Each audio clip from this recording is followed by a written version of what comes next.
बिस्मिल्लाहिर्रहमानिर्रहीम। जनरल कमर जावेद बाजवा पाकिस्तान के ताकतवर तरीन जर्नलों में से एक थे।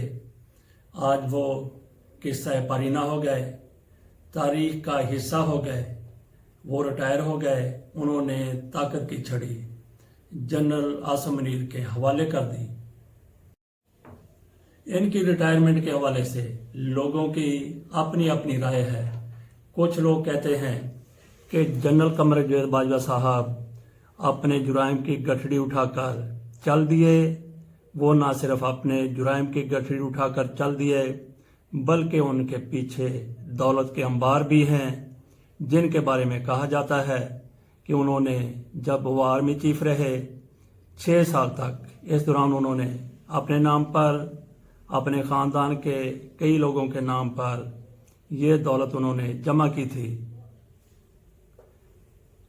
यकीनी तौर पर जनरल कमर जावेद बाजवा पाकिस्तान के ताकतवर तरीन जर्नलों में से एक थे।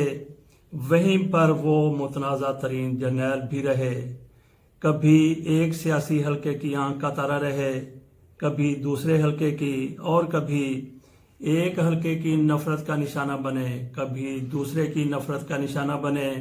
ताकत की छड़ी वो जनरल आसिम मुनीर को थमा रहे थे तो उनकी टांगें लर्ज रही थीं, उनके हाथ कांप रहे थे। इस कैफियत में उन्होंने अपनी ताकत ट्रांसफर की।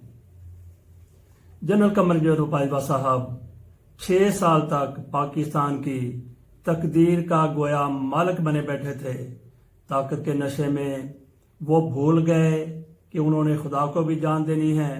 उन्होंने जो कुछ पाकिस्तान के साथ कर दिया, ऐसा ना पहले हुआ है, ना कभी आइंदा होने का किसी तौर भी इम्कान है।